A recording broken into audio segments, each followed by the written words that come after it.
It's really beautiful. So I hung that up. I will see all my frog tattoos. I will actually do a video and talk about this and thank the artist, when I actually do one of the opening. What did you guys send me? Volume 10. Thank you for that. So that's the one thing I opened, and it's beautiful. You guys send me art, and I'm going to start just hanging it up around the office. I'm kind of into that. Oh my God, somebody sent me a beautiful three-dimensional wall sculpture of Cyberfrog holding a Vespis head. And it was, whose meaty arm is that? That's me. That's my meaty arm. It's beautiful. I'm trying to, I think it got a little bit damaged in shipping. I showed it in one of my videos. I need to hang that right behind me. You guys are sending me Cyberfrog artwork that's so spectacular. I'm in awe. Okay, so topless E. No. I'm wearing a wife beater. I'm wearing a black wife beater from Calvin Klein. That's what I wear when I'm working, and I don't expect to be on camera. Mr. Hellstorm says, EVS, you need some surge protectors on that outlet. That's the only one that I don't have surge protectors on. Honestly. Filthy Casual says, can't see, homeboy. Well, you'll get a better shot. I'll get a much better shot of that. Don't worry about it. All right. Show chest hair. No, thank you. That's probably not, that's late night, but we're not going to be doing that. All right. So Star Wars Lucasfilm promotes the Rise of Skywalker producer Michelle Rejwan to oversee live action movies and TV. This is interesting. I think this is the beginning of the end for Kathleen Kennedy. I know I've been saying that for some time, but this time I think this is actual legit, kind of news here. I think this is the first step towards doing that. Obi-Wan, thanks for $10. Says that Twitter research about the Star Wars survey was gold. It really hit home the point. You, geeks and gamers, and world-class bullshitters all hit different, but great points about that. Combine your forces to make a super video. Well, that's what the High Council kind of is. We all kind of talk about the same stuff mostly, and I don't really watch their videos before I make my own. It's like, so I'll make my own and then I'll watch theirs and I'll be like, oh man, Jeremy hit on this aspect of the news that I didn't even think of, and that's kind of like the way to do it. I go with my own gut, my own heart, about what I'm reading, and I don't always get it exactly right, but today I did, man. Today I actually lost my temper in that video. I was like yelling about The Last Jedi. I was angry again. These people don't give up. Kay Brady says, hey, buddy, Caesar and Cleopatra had a kid, so it's historically accurate. Oh, wow. Okay. So that's a thing. Maybe that is... No, I don't think she's supposed to be Cleopatra, though, in that image. I'm not really sure. Demogenai says, hey, I did a live with Crystal McGee. Check it out. So go to Demogenai and listen to the wonderful Crystal McGee. Yeah, I got angry about it. And it's like, the thing about Last Jedi is that, it's a unique moment in pop culture because it was deliberately created to aggravate normal people. It was deliberately created. It was sculpted by SJWs to get right in the nooks and crannies that annoy people. When I was a kid, like, we used to know all the kind of nerve areas that we could, you'd grab someone like right around their neck, right on their shoulders, and then squeeze, just pinch inward, and it just makes it hurts really bad. There's like a nerve there that just it grates. And that's kind of what happened here. The Last Jedi was meant to just annoy. It was just meant to annoy.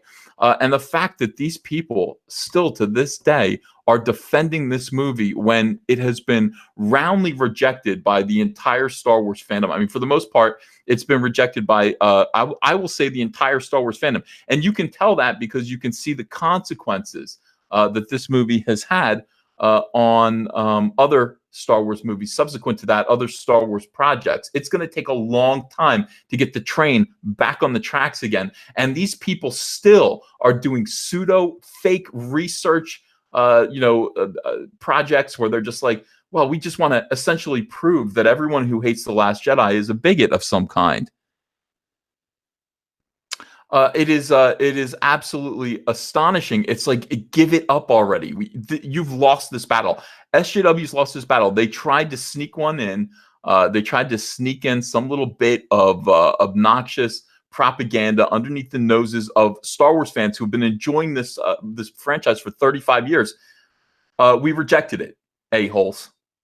We rejected it. We sent you packing. We literally sent you packing. We told you no. We saw Last Jedi and we said no, no, no, no, no. And you said, but you really mean yes? And no. F no. And we'll show you that with Solo. You lost $82 million. It's the first Star Wars project to ever lose money. The first Star Wars movie to ever lose money. That is the level of disgrace that The Last Jedi handed you. And you're still trying to call the fandom bigots. And you're using pseudoscience, and you're using weirdo authors that you've hired at Lucasfilm, Claudia Gray, to sit there and promote these projects. How much louder do we have to be about this? Take it out of here. Take your propaganda. Take your identity politics. Take your bullshit out of here. Take it out of my Star Wars. I mean, it's not just my voice, it's everybody's voice at this point, and you just won't stop. And the thing about it is that, and they go, well, you guys just won't stop talking about it, because you won't stop talking about it. You could have just let this movie bomb. You could have just let this movie bomb like other movies bomb. Ghostbusters 2016 bombed, and we're not even talking about it anymore. It's over with. We punished them thoroughly. They came back. They've got Ghostbusters 3 coming out. It's going to be a normal movie, evidently. Normal movie made by normal people, starring normal Ghostbusters, featuring normal Ghostbusters, the original crew. We don't talk about it anymore. We've all moved on. You haven't moved on from The Last Jedi because it was important to you, because this was an important piece of propaganda that we were all supposed to kneel and bow before, that we were all supposed to swallow down. Nobody swallowed it. We don't want this shit, and you're going to stop it. So you've got your wacky people out there now trying to punish fandom for telling you no. You've got people like Claudia Gray. You've got people like Pablo Hidalgo. You've got people like Swankmotron. You've got people like Steele Saunders. You've got all these weirdos who orbit the Star Wars, Lucasfilm, Disney, shill media out there still trying to punish fandom for what they did. No, we don't get punished. You get punished. You do not punish us, we punish you. And that is the order of things. You give us garbage, we punish you for that garbage. And that's what happened. So stop it, knock it off. Stop talking about how Rey cried and ran away from social media. Stop talking about how Kelly Marie Tran cried and ran away from social media. Stop pumping Star Wars full of SJW bilge, and it'll be fine. Absolutely infuriating that these people are still insulting fandom, still 2 years later. I'm telling you, there better be a difference with episode 9, because again, we're cooling off at this point. This is the thing about this ill-timed, stupid, set of articles that came out calling fans bigots again. We've mostly cooled off. Like, we went to, the Fandom Menace went to Star Wars Celebration. We went there and we went, what's this? The Mandalorian? This looks really good. It's like, we went there. We saw The Mandalorian. No, we saw previews for that. We like that. We're like, we're healing. The wounds are healing. And you've still, Lucasfilm, fire all of these SJWs. They won't let fandom heal. Fire them all. We're ready to forgive and move on, and you're not letting us. You're still trying to call people names. We're ready to say, yeah, give us The Mandalorian, and we'll look at episode 9, even though it's probably going to be shit. You got us angry again. You want to get Jeremy angry? You know how hard it is to get Jeremy to calm down? It's hard. Dynamo says Men in Black 4 bombed harder than Dark Phoenix. Yeah, well, I wouldn't say that. I don't think it bombed harder than Dark Phoenix. Nothing has bombed harder than Dark Phoenix. That killed the entire X-Men franchise for good, I think. For good. But Men in Black is just another piece of garbage. Oh, hold on a second. I'm going to stop sharing. Look, the Star Wars article, very interesting. We don't need to talk about it. I've yelled too much about Star Wars, and now it kills this whole article. The point of this article is just that they've got another woman lined up here, Senior Vice President of Live Action Development and Production. This woman is going to be moved into Kathleen Kennedy's seat when they bump her out in another 2 years. I'm sure of it at this point. Has to be. They can't be this stupid. All right, let me look up this. There was a really, really good review on Rotten Tomatoes. Well, Rotten Tomatoes is just an aggregate of all the reviews. It's not like Rotten Tomatoes did anything right. But there's a really good review about Men in Black International that I was actually stunned by, because it really kind of, first of all, it was written by a woman. And it summed up so much of what I believe about pseudo-feminism.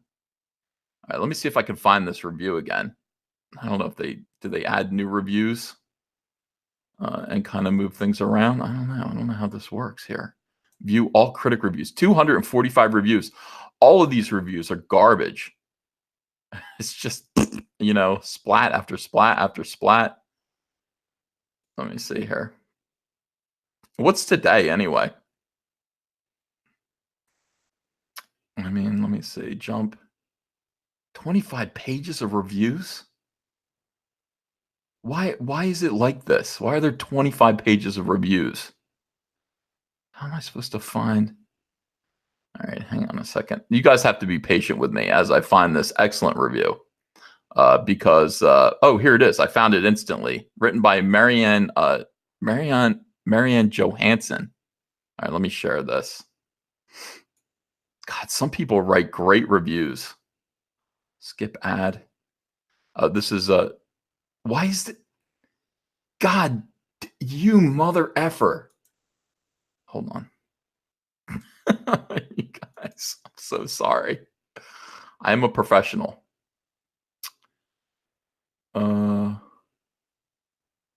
Yeah. Okay, I got it. God, I'm so good at this. People say, Ethan, why don't you get OBS? I don't know. Do I need it? I'm pretty good at this. All right, so Marianne's quick take of the movie performs a complete charmectomy. That means removing all charm on its usually hugely charismatic stars. By the way, a-hole, you right here, Mighty Thor, what is it with you? Why are you in every single one of these gigantic social justice warrior pseudo-feminist flops? What are you enabling this? Ghostbusters 2016, you weirdo. I'm really starting to not like him, and I used to really, really like the Mighty Thor. I don't like this guy anymore because he was in Ghostbusters 2016. He's hanging around Brie Larson in the Avengers movies, and now look, Tessa Thompson, Brie Larson Part 2, Brie Larson Jr. What is it with that? Why is this guy so cucked out? What is he doing? Dude, you're Thor. Tell them no. You don't have to be like this. I know it's Hollywood, but you can politely decline. I understand you've got weirdos looking at you, looking to take you down. You don't have to be Chris Evans. You don't have to aspire to that level of cuckdom. You don't have to. You just say no, thank you. I mean, damn it. I'm getting a lot more angry than I thought I was going to get tonight. I thought I was just going to do a nice stream. Here I am cursing and freaking out. All right, so let's look at this. This is a really, really good review of Men in Black International. All right, so performs a complete charmectomy on its usually hugely charismatic stars, leaves them to flounder about with a bizarrely inept script, and actually seems to be trolling us with its, ready, this is the new term, pseudo-feminism. I started saying pseudo-feminism today, and then I found this beautiful review, pseudo-feminism. Tessa Thompson and Chris Hemsworth. By the way, I don't read this interview with any kind of soy-based voice. This is a nice review. I read this with the sophistication and the respect that it deserves.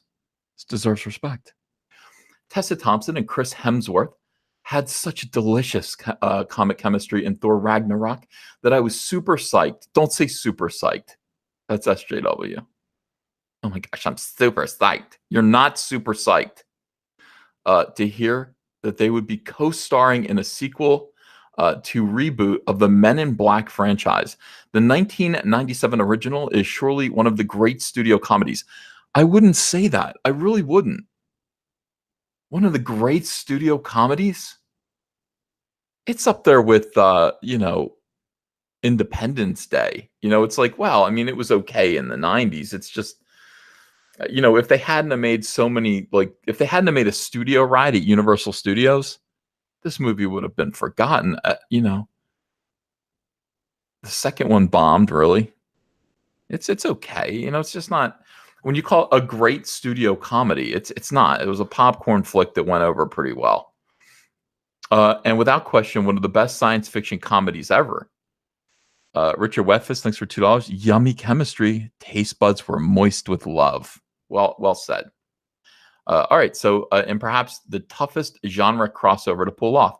A Men in Black flick with these two at the center, gotta be a can't miss, right? No, I can miss it. I've missed it so far.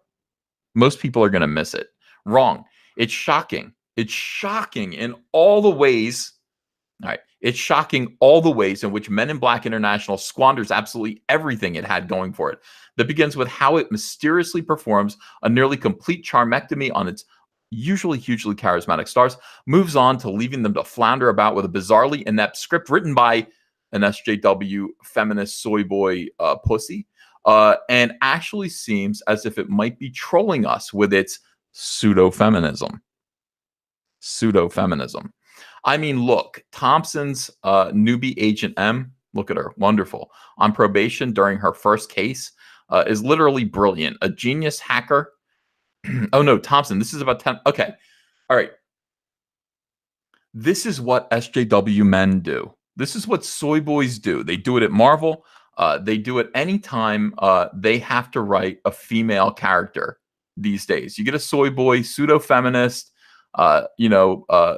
potential future sexual assault perpetrator, in other words, and you ask them, take a female character, create a new female character, write a new female character, and they are literally perfect at everything. They're geniuses, but they're hip. They're okay. Watch this. Tessa Thompson's newbie, Agent M, on probation during her first case, so she's kind of a rebel, is literally brilliant. Of course she is. Of course she is. A genius hacker. Of course, she's just amazing as a hacker. She's brilliant. And perhaps even more importantly for MIB work, someone who sees big picture stuff and is able to put together enormous mysteries from hidden in plain sight clues. Also, she's not afraid to confront the scary secrets of the universe. She's almost a cliched, quote unquote, perfect girl. This is what men do. This is what soy boys do when they have to create a female character. Oh, look, we need a new character for, we need a new Iron Man. But she's going to be a teenage black female. Okay. Riri Williams, and she's going to be perfect in every way. And everyone likes her, even though she's kind of an a-hole, but she's just perfect and awesome and badass. They love the phrase badass. Badass. She's badass. No, she's a fat ass. Stop saying everyone's a badass. They're not badasses. They're annoying. These super perfect, this is annoying. It's annoying. People don't like this. It's unnatural. She's almost a cliched perfect girl. Can I read this? What is this? This better not be porn. Cliched perfect girl, a link? Is this porn? What do you guys think? Let me look at this. Number 10. What is this? This is great. This is like how to review a movie. Where are the women? Rating criteria explained. Oh my God, I got to send this to Zach. Is there a woman who is mostly pretty awesome and perfect who is present to support a man improving himself? Think of Trinity in The Matrix and Wild Style in the Lego Movie. They have all the qualities that supposedly define the chosen one in their mythic scenarios. They should be the heroes of their own stories, and yet they must stand aside while a newcomer cup guy gets all the glory. Not cool. Of course, characters who are already awesome and perfect don't always make the best protagonists. A character needs some room to grow and to make change to make for an interesting story. But characters like Trinity and Wildstyle appear to be an attempt to acknowledge the lack of strong female characters on screen while still falling back into problematic depictions of women as unsuitable for driving stories. Oh, I thought you meant unsuitable for driving. Women unsuitable for driving. You can take away their keys. Women drivers, no survivors. That's not what they meant. Driving stories, they meant. Suitable only for supporting men as they drive stories. Carl Manvers, thanks for $5. The treatment of legends Hamill and Shatner by fake fans is sickening. Don't worry, we'll get to that. We'll get to that. All right, let's go backwards here. So she's almost a perfect girl, the sort of absurdly flawless woman whom male screenwriters, in this case Matt Holloway, F.U. Matt Holloway, and Art Markham, as a team, Iron Man, mistakenly believe is feminist. Okay, so this is what male feminists, the kind that you find out put their fingers inside of a female at a bar one time, and then told other men, smell my finger. And then, it comes out and they get in real trouble because they're supposed male feminists and they get in, that's it. That's the end of their career. Those people, and every single one of them has done that. Every single one of them. Those people write women like this. Hold on a second. Forget this wokeness, says Jason Green. Give me Short Circuit and Evolution any day. Thank you, Jason Green. I agree with you there. Joe Marone says, if toxic masculinity is so bad, then why are these women trying to be so masculine and badass? Exactly. These characters, these flawless female characters, the ones that women, these days SJW women aspire to be, seem to be us. They seem to aspire to be us. They're evolving towards toxic masculinity. That's a great point, and I'm glad that you made it and not me. Planet Musk Vlog, thanks for $2. That advertisement is Elon Musk's mom. Okay, I don't think it's an advertisement. It's a literal picture of Emma Thompson. Jake Foley says, when soy boys write a perfect girl, it implies that the writer only thinks a female can do a man's job if she has no flaws. The opposite of equality. That's right. Another just fantastic point, Jake. Men can do anything that women can do except for that one thing.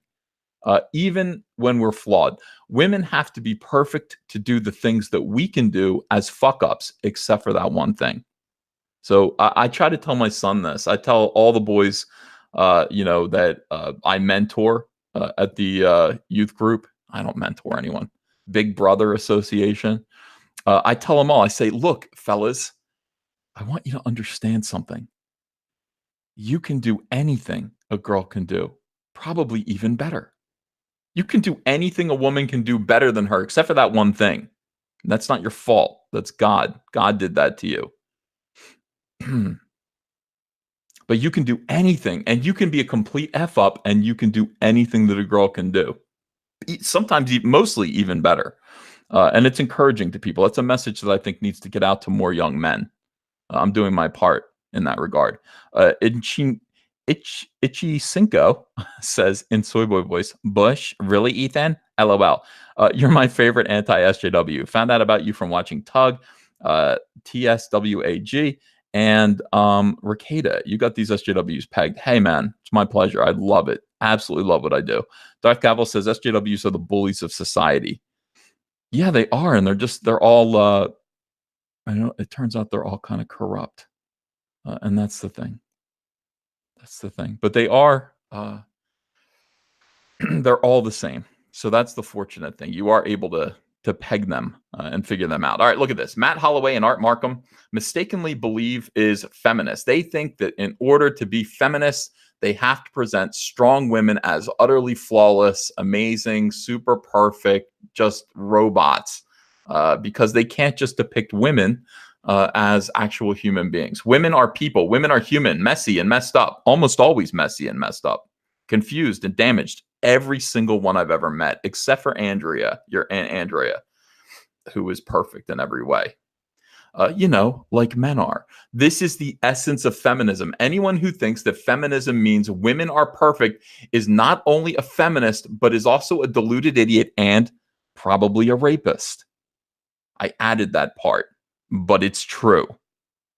Anyone, let me repeat, anyone who thinks that feminism means women are perfect is not only not a feminist, but is a deluded idiot with glasses and a beard, a disgusting neck beard, and is probably a rapist. Okay? All right. Thank you. All right, so we're teaching a lot of people tonight. A lot of people came here to learn a little something about something, and I'm here to let you know. All right, so M is saved from this only because she does have a bit of a personal journey of growth and learning of her own. Usually the perfect girl is present merely to support a man on his journey. And because Thompson is so amazing, you are amazeballs. Oh my God. We got to stop these people somehow. We got to do it. 1,627 people watching tonight. Thank you very much. It's a beautiful Monday. Welcome, everyone. Welcome. It's nice to have you here. This lamp is just in my face. Let me move it. Usually, the perfect girl is present merely to support a man on his journey. By the way, SJWs also do this, and not to go backwards in time, but SJWs also do this with POC, people of color. People of color. I mean, I hate to bring up Shawshank Redemption, but there's always the idealized, perfect, mythical black man who was there, and he's perfect in every way. What's he doing in prison for life? But he's there to serve as an inspiration to Tim. What's his name? What's that guy's name? Who's in? Who's that liberal weirdo who's married to Susan Sarandon? I want to say Tim Sarandon, but I can't remember. But he's in Tim Robbins. Thank you. There's a nice, a brilliant, kind of magical black fellow who is there to support Tim Robbins and his wobbly lip. That's what he's there for. His trembling, wobbly lip. They do the same thing with women, of course. I mean, women have to be perfect in every single way because presenting them otherwise terrifies these people. Absolutely. If you present women as anything other than perfect, then you are not a feminist because you are further aiding and marginalizing women. You are showing that women aren't perfect. Women perhaps, do not deserve to be equal to men if they're not perfect, which says a lot about what they think about men, frankly. All right. So because Thompson is so amazing that even this dumb crap cannot keep her down. Even with the movie working against her, she is still able to bring some human personality and human fallibilities to M. But contrast her with Hemsworth. Hemsworth.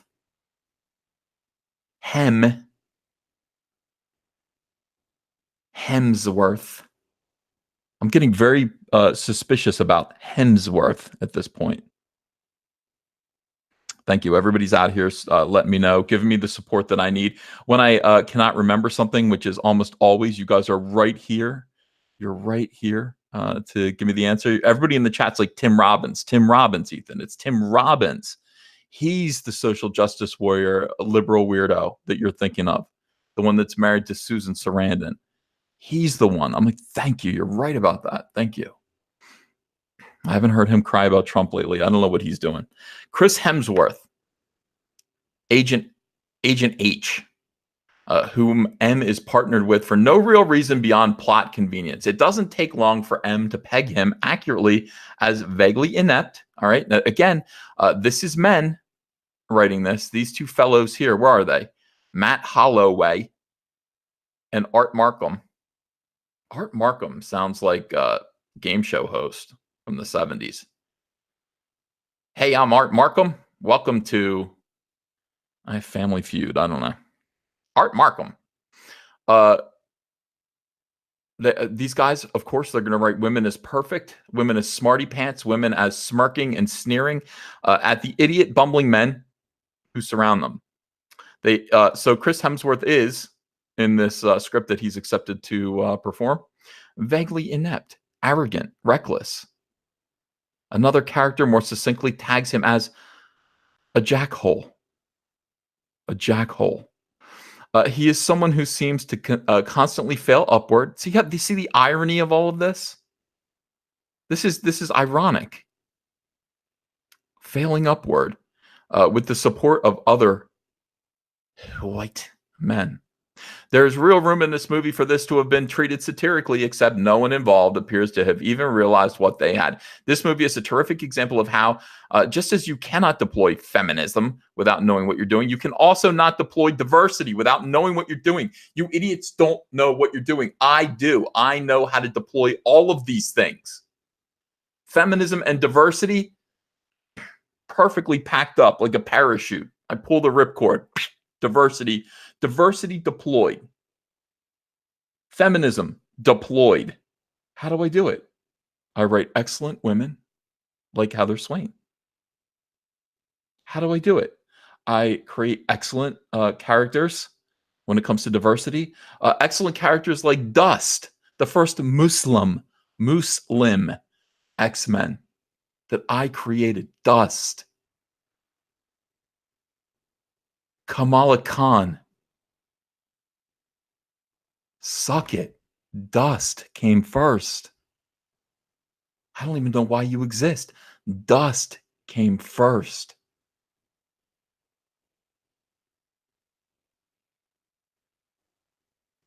Yeah. Moose Slim. Thank you. Thank you, guys. Yes. A lot of people are impressed with me right now in the chat, you know. Jason Green says, an agnostic, dyslexic insomniac often lays awake at night wondering if there is a dog. A dog, get it? Instead of God, because he's dyslexic. Yeah. A lot of people are saying Susan Sarandon was good in Rocky Horror Picture Show. Was she, though? We're going to talk about William Shatner. Don't you worry. Cracklin says toxic masculinity is the bad guy in every SJW film. Yeah. We've got several different kinds of men. By the way, you can see every different type of SJW conceived man in Game of Thrones. Game of Thrones shows you exactly what SJWs think of men. Jake Foley says, so this makes her the second ever female protagonist in a movie, right? Because Captain Marvel was the first, according to woke revisionist history. Yeah. Well, it's about time. It's about time. You know, I mean, this is the thing. Brie Larson. And by the way, women are never treated equal to men in movies. Not until Brie Larson and Tessa Thompson came out. The two of them are here. They are here to make it equal for women, which is why Brie Larson was paid literally 20 times what Chris Hemsworth was paid for his movie Thor, the first Thor movie. He was paid $250,000. That was his salary for Thor. Brie Larson was paid $5 million for her first MCU movie, Captain Marvel. She spent it all on ugly sneakers. Jake Foley, thanks for $5. Says, oh, no, wait, I forgot Ray. Sorry, there have been 3 females in movies. Thank you. Thank you for counting those for me. Please keep track of all the women in movies. All right, so he is someone who seems to constantly fail upward. He is definitely someone whom we see little evidence of why he is so valued in the Men in Black organization, beyond the usual fact of white men constantly failing upward with the support of other white men. There is real room in this movie for this to have been treated satirically, except no one involved seems to have even realized that they're stupid and that's a comically dumb meme. This movie is a terrific example of how, just as you cannot deploy feminism without knowing what you're doing, you can also not deploy diversity without knowing what you're doing either. If M were another white man rather than a black woman, well, then the dynamic between these two characters wouldn't be laden with this unspoken underlying thematic stuff. Please, Hollywood, hire women screenwriters. No, Hire talented screenwriters, Hollywood, not women screenwriters and not women directors, because they don't know either. Hire talented people. Hire talented people whose goal is to actually entertain people, to write a good story driven by believable, understandable characters that are not cartoons, that have 3 dimensions around them. I don't care if they're women. I don't care if they're men. I prefer them to be men, but it's okay. They can be women. Just make them good. Just hire good, talented people. These people they don't listen to me at all. Nobody ever. It's like the world has become my Guess Miller. Not listening to me. Damn it. All right, let's talk about William Shatner. Now, there's some people who are just like, hey, when are we going to talk about William Shatner? William Shatner is absolutely destroying it on Twitter right now. He's a lot of fun. He's interacting with the fans. He's interacting with Star Wars cast members. Look at him. Hey, Star Wars, will you hurry up your rebel scums? Oh, we beat you. And he refers to this. NASA orbiter spots Star Trek symbol on Mars. That's pretty impressive, honestly. That's it. That's very good. Now, in response to this, Star Wars says we're far, far away from that tiny red planet. That is true. That's a good point. But people are pretty upset at Mark Hamill. Mark Hamill, by the way, hold on a second, responds to all this by saying, who made you judge Judy and executioner? Who made you judge Judy and executioner? This absolutely infuriated the fans. What a childish little tweet. Who knew Hamill was such a pathetic snowflake? Look at him. You had your own. Oh, wait. Okay. So William Shatner says, ooh, looks like someone touched a raw nerve. Too bad you never came on my talk show. We could have talked about your daddy issues, both on screen and off. Boom, William Shatner. Boom. Captain Kirk nailing Mark Hamill with his daddy issues. Does Mark Hamill have daddy issues? Evidently he does. Evidently he does. William Shatner knows something about daddy. And right on, is it Father's Day? No, right before. Yeah, it is. This was on Father's Day. He nails him on Father's Day about his own daddy issues. Send my best to Ensign Nathan. I don't even know what that means. I never forget. That sounds creepy. What is Ensign Nathan? Nathan Hamill. His son, one assumes. Mark Hamill responds viciously. You had your own talk show? A well-kept secret indeed. This is Jake Skywalker. This is not real. I'm really upset with Mark Hamill over the way he is responding to the incredible. By the way, William Shatner kicking SJW ass all week long. SJWs wishing that William Shatner was dead, wishing him dead. Hugh Gack, thanks for $5. Solo failed. No one talks about it now. They won't let Last Jedi go. They won't accept it. It was shit, and that's why it's still talked about. Thank you. That's what I keep saying. All right. Anna says, I don't think anyone's getting the joke. We're getting the joke in it. Don't worry. We're just playing. You had your own talk show? A well-kept secret indeed. Get back to me when you have your own Galaxy's Edge at the Disney theme parks. This back and forth is so tiresome, Bill. You really should follow your own advice and get a life. Of course, this is referring to when William Shatner went on Saturday Night Live 100 years ago and did a great little skit where he was at a Star Trek convention and he told everyone to get a life. Now, of course, like, what a childish little tweet. Hamill is such a pathetic snowflake. When you troll with your friends like this, some people are going to get it on Twitter and some people are not. Some people are going to get outraged by this. Okay. And then you see that down here. It's the people reading their tweets that are overreacting. The guys are just goofing around. Do you really think either of them would want an actual rivalry going in public? They're joking, and fans are taking it too far.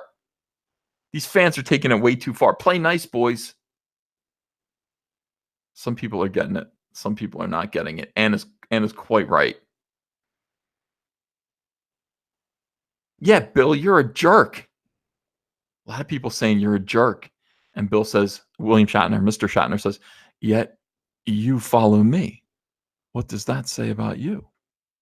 Yeah. I think Obi-Wan Kenobi answered that question. Mark is a big boy. Oh, here we go. Believe me, Bill, I wasn't up until a few days ago until you're back and forth with Hamill. I've met you a few times away from the usual autograph show, and it wasn't my best experience with a quote unquote celebrity. Who is this dude? This dude. This is the dude that called William Shatner a jerk. He said, yeah, Bill, you're a jerk. And this guy tries to put him down. Believe me, Bill, I wasn't up until a few days ago until you're back and forth with Hamill. I met you a few times away from the usual autograph show, and it wasn't my best experience with a celebrity. William Shatner responds, Mark is a big boy. He nor I need your protection, contempt, or whatever else you seem to be throwing out there as a sandbox tantrum to get attention. I really could care less if you support my autograph policy or not. Mark and I agree on lots of policies, including GoFundMe support. Okay, so William Shatner kicking ass. Now, it is important to point out that William Shatner today, hold on a second, let me find this. William Shatner today did an absolutely amazing thing when he supported the Fandom Menace. Now, evidently, I'm going to scroll down here and find this. Wow, look at this. He's counting the money. William Shatner was upset because, okay, here it is. He blocked Doomcock. He blocked Lord Doomcock. And Lord Doomcock was very upset, and his fans were upset. William Shatner, unblock Lord Doomcock. Unblock his cock. Unblock the cock. Unblock the cock. William Shatner actually decided to play around. And this is, I have to tell you, William Shatner is quickly becoming one of my favorite people on Twitter. I was not a big fan. I've met William Shatner a couple of times too, and he was grouchy as hell. I met him. I had him. I said, I went to an autograph show that he was at, and I just wanted him to sign my Twilight Zone DVD. Sign my Twilight Zone DVD. Now, everybody else who's signing it, they're writing their episode title above their signature. So would you mind, Mr. Shatner, would you sign your episode title? He's like, not for $80. No. William Shatner. Just writes William Shatner. I go, well, how much? Like, do you want another $80 to write the name? He's like, I'm not doing that. I was like, oh, okay, thank you, sir. And I walked away feeling kind of deflated in my heart. And to this day, my Twilight Zone DVD has William Shatner's signature on it, and it's the only one that doesn't. He didn't handwrite his episode title on it. So it was it's fine. I would have paid for it. I offered to pay for it. All respect to William Shatner, but he said no. I'm only signing my name. Deal with it. And I dealt with it. Okay. He says, here's my deal for Doomcock fans, because people are complaining. They want William Shatner to actually unblock the cock. He says, here's my deal for Doomcock fans. Put your money where your mouth is. Make a donation to my charity. What is this? Horse Show Tickle? Horse Show Tickler. If they get to $1,000, I'll unblock him. If he has 1,000 friends who donate $1, that will work. Now, does Doomcock have 1,000 friends? He has more than 1,000 friends. He has a ton of friends. J-Pot says, how many cookies did Shatner take? I couldn't calculate. I didn't see him take any cookies, but one assumes he's taken some cookies. Lucas King, thanks for $5. I thought Captain Kirk was an act, but I love his are we fucking or fighting attitude. I love that his are we fucking or fighting attitude is absolutely real. LOL. Yeah, he's funny. All right, so Doomcock got this thing going today, and William Shatner, look at him. He quickly, Doomcock fans came in and just started throwing money at the Horse Show Tickler. I don't know what the Horse Show Tickler is. What is it? Why are they tickling horses? Is it a horse? Are horses involved? Should I click on that? I don't, all right, let me see this. Horse show. Holiday Charity Horse Show. William Shatner's 2019 Hollywood Charity Horse Show Auction.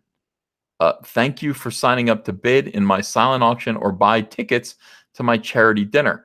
View the amazing items available in my silent auction. 100% of the money raised goes to the various charities I support. What does this have to do with horses? You can find out more information on those charities as well as my charity at horseshow. This sounds really scary. Can you see this? Like, this looks like it's going to be a kind of lemon party situation here. I trust William Shatner a little bit, but all right, here. So you can donate here. You could donate $1, $10, $100, or $500 here. You get a cyber shout out from William Shatner for $100, cyber sponsor for $400. These are all. Am I clicking on this? Horseshow.org? Horseshow.org? Oh, God, don't let this be porn, because this would be the worst kind of porn imaginable. Go, go, go, go, go. Click it. Okay. All right. Still none the wiser. Save the date, June 1st, 2019. That already happened.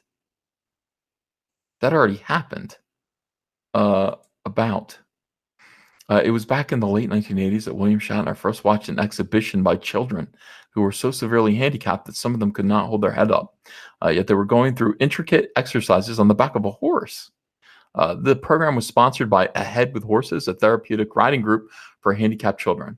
When the exhibition was over, Shatner sat deeply affected by what a great guy. What a great guy. You can't watch these kids without knowing you have to help somehow. Yeah, that happens to me too. Lucas King says horse tickling sounds like a $5 show in Mexico. I know. I've got a bunch of you guys in here, and I'm not going to do that to you. You know what I mean? Like, I'm fully aware of my obligation to you guys, and I am not going to make you watch a horse tickling show, a Mexican horse tickling show. Witcher Wetfist says donkeyshow.org. Yeah. Imagine, of course you're going to take a chance. Finn Addicts of Film says, why the silly pink boots? Because they're kids, I guess. I don't know. But yeah, like, every moment of this was stressful. It turns out that it's pretty good, though. Like, there was no need to worry, because William Shatner's a really, really good guy. And there are children who are so severely handicapped that they can't hold their heads up. Yet they were going through intricate exercises on the back of a horse. So they're teaching disabled children to ride horses. Which is frankly effing awesome, and I love stuff like that. This is great.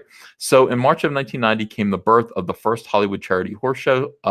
Soon, other charities in need of help were added. Small grassroots charities doing big time jobs. By the way, can we just take a minute to compare the greatness? I know you guys can't even read this. Let me blow it up. The kindness, the effectiveness, the unselfishness of charities. Between William Shatner and Brie Larson. William Shatner is involved in a charity that puts disabled children on horses so that they can sort of, I don't know, it's therapeutic, makes them feel better, and it might help them in some way. I'm not sure how. I haven't done any research on this whatsoever. But that's what William Shatner does, and he's raising money for disabled children. You know what Brie Larson was doing? Brie Larson was raising money to buy tickets to her own movie to send little girls there to watch her so they can learn how to be awesome. That's what Brie Larson was doing. Brie Larson's charity was called the Captain Marvel Challenge, and you could donate to it. There were lots of grassroots Captain Marvel challenges. This was definitely not a Disney produced scam. Definitely not. But you could donate and actually raise money to buy tickets at full price for the box office so that young girls could go into a dark theater, presumably hungry, poor girls who had not eaten in some time, and they would be funneled into a dark room where I'm sure they would all scream, thinking that something bad was going to happen to them in there. But no, not, well, something bad. I mean, they're going to have to watch Captain Marvel. That's pretty bad. And then they'd be forced to sit down there for 3 hours and watch Captain Marvel, watch Brie Larson. Horrible. Absolutely horrible. Now, we responded to this. Comicsgate responded to this by donating to No Kid Hungry. And we raised something like, what did we raise? Like, I think 1,800. I mean, I can't remember how much I donated, but you guys matched it. And we fed all of these hungry children that may or may not have been forced to watch Captain Marvel. There's no evidence that anyone went to see Captain Marvel because of this charity. So in contrast, let's talk about Brie Larson's horrible SJW attitude and how it differs from William Shatner, Mr. Shatner, and his charitable efforts. Richard Wetfist says Shatner's charity horse shows are awesome. He's been doing it for years. Wow, amazing, just amazing.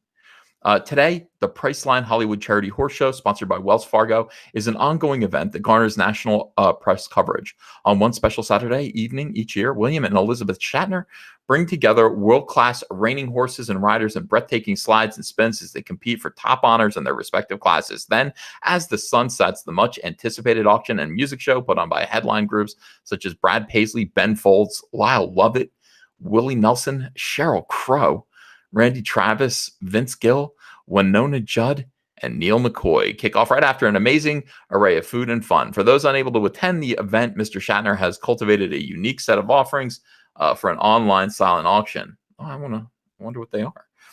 The items appeal to a broad base of entertainment fans, not just Mr. Shatner's fans, but through the help of Mr. Shatner's generous friends, the entertainment industry, unique and signed items are provided with the goal of raising as much money as possible for the charities benefited by this 501c3 organization. I don't know if Captain Marvel Challenge was 501c3.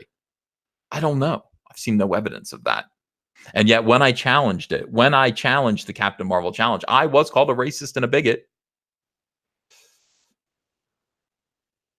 Interesting. Very interesting. The current year's list of charities that the Hollywood Charity Horse Show supports can be found in the charity recipients section. Very nice. I'm excited about this. So I'm glad I clicked on that. I was a little worried about it. It says Horse Show Tickler. Horse Show Tickets, I guess. And so let me tell you something. Lord Doomcock got his fans together, mobilized his fans, and they easily raised they easily raised $1,000 in total donations, and it looks like Doomcock has been unblocked. Look at this. Watch this grow. 153, 163. Frank brings it up to 250. Look, boom, boom, boom, boom. 947, and there we go. $1,038.10. William Shatner says, anyone else want to see someone unblocked? This guy is a legend. Thank you, PT, for $10. A lot of flex emojis. Midnight Images says we raised $6,000 to your 1.8K. DM'd you the update links. Oh, thank you, Midnight Images. So, wow, we raised $7,800 for No Kid Hungry, while Brie Larson didn't feed anyone except for Disney. The amazingness of Comicsgate and the Fandom Menace. This is just, we are spectacular. We care, and we do great things together. So, as I was saying, William Shatner, I bet you didn't know the ship was an homage to Star Trek. I didn't know that. That's amazing. William Shatner has unblocked Doomcock, and now he's in a fight with Mark Hamill. And at this point, I got to root for William Shatner.